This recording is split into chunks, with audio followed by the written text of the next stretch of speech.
theme that Sony right now is kind of going out of their way to talk about this deal with Activision and the things that's going on right now. It's so funny to me to see that the way that Sony is sort of responding to some of this stuff, including apparently dropping the numbers that Game Pass actually has. I think it's pretty interesting, and it also comes across very interesting because Sony is, in a way, not only did they leak the actual number of Game Pass subscribers, but they're saying that Microsoft is actually the leader in multi-tiered subscription services, meaning that they're the number one. And I've had this argument with people today, which I thought was very interesting, because people are going, oh, they're talking about premium or whatever, but in their documents it doesn't say anything about premium.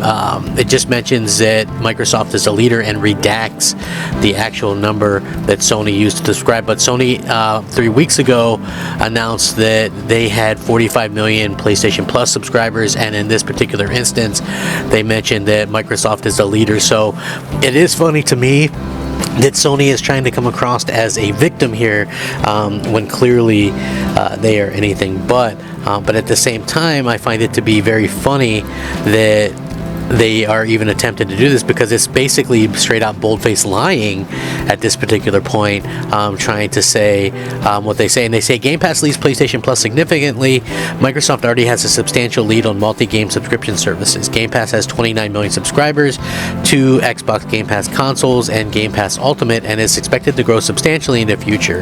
The multi-game subscription tiers of PlayStation Plus considerably lag with fewer than redacted number of subscribers.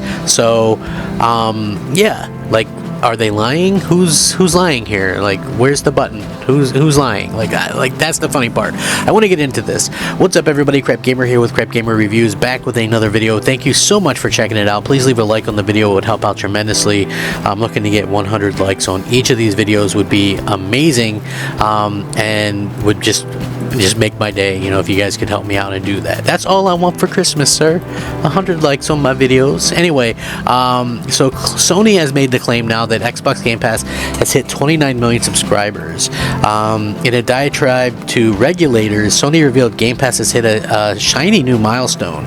Oh boy, here's some more CMA regulatory drama for everybody. So I will link this article as well. Microsoft and Sony's statement to the Activision Blizzard merger were published publicly by the UK regulator body. The CMA, we've seen snippets of them shared before, but now we have the whole thing, and it's a hilarious insight with Sony's generalized hypocrisy. And this is an article, by the way, and they're pointing out the hypocrisy over the whole ordeal. Sony claims Microsoft could foreclose content from Xbox, something that Sony does with impunity, while restricting competition, something Sony does by forcing third parties to deny Xbox Game Pass deals. And get this, Sony claims Microsoft could raise console prices, which I've already talked about, right after raising the price of the PlayStation 5 in most markets. Beyond all of that fun stuff, Sony has also inadvertently shared a snippet of news that is of particular interest to Microsoft watchers, that of Xbox Game Pass growth. There have been reports that Xbox Game Pass has repeatedly missed growth targets, evidence based only on the fact that certain Microsoft executive bonuses are tied to specific aspirational goals for the service. Regardless of whether or not any specific targets have been missed, it seems that Xbox Game Pass is gradually growing. Spotted from this on Twitter, Sony's statements include a self-depreciating passage wherein the firm tries to paint itself as an underdog in the subscription wars by noting that Game Pass has hit 29 million subscribers, up from the previous official benchmark of 25 million, which is very interesting. And they say, like I said, Game Pass leads PlayStation Plus significantly, etc., etc. The figure potentially doesn't even include PC Game Pass, although it could be argued that that's less relevant in a market utterly dominated by Steam. In any case, what it does show is that Xbox Game Pass is steadily, if slowly, growing in user base without a great deal of compelling first-party content, a situation that could and will drastically change in the coming years as ZeniMax, Bethesda, and Microsoft's other acquisitions start putting new content like Starfield directly into the service.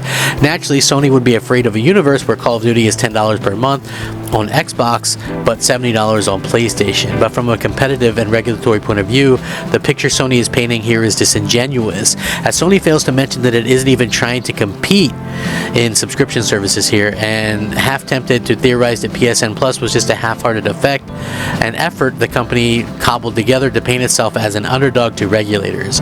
Microsoft is putting its first-party games day and date into Game Pass, whereas Sony is actively withdrawing content like God of War Ragnarok and Horizon Forbidden West from its PlayStation Plus subscription service as it seeks to capitalize on retail sales over adding value to its own services. If Sony truly wanted to compete and honestly crush Xbox Game Pass, they more than have the means to do so while offering consumers a more competitive deal as well. So we'll see. Now, this level of hypocrisy is something that we really don't see very often, to be honest with you. It's to be quite clear. Obviously Sony did admit that they had 45 million base PlayStation Plus subscribers. Maybe they don't have 29 million subscribed to the upper tiers, but they didn't really give them a good incentive to subscribe to the upper tiers, if you think about it, right? Like, they could definitely compete with Game Pass in a much bigger way if they wanted to. They just choose not to, for whatever reason. Yes, their numbers came out for God of War that sold like 5 million units in the first week or whatever, which is impressive, but that's not to say, like, people trying to use that as an argument against a subscription service is pretty ignorant, because at the end of the day, that didn't launch in a subscription service, so we don't know what effect that would have had. Maybe it would have gained them more subscribers and it would have still sold incredibly well. Like, we don't really know, because there's no instance of it being there. We'll have to see, but we do know that Sony has the means to actually compete if they wanted to, and for some reason they choose not to compete, and it's baffling to me, the level of hypocrisy reading through these statements that Sony has made, considering that Sony is like, do as I say, not do as I do type mentality. And I think that, the media and everybody, it's starting to kind of rub everybody the wrong way. And I don't say that in a joking manner either. Like, even me, like, I love some PlayStation games, God of War Ragnarok is great.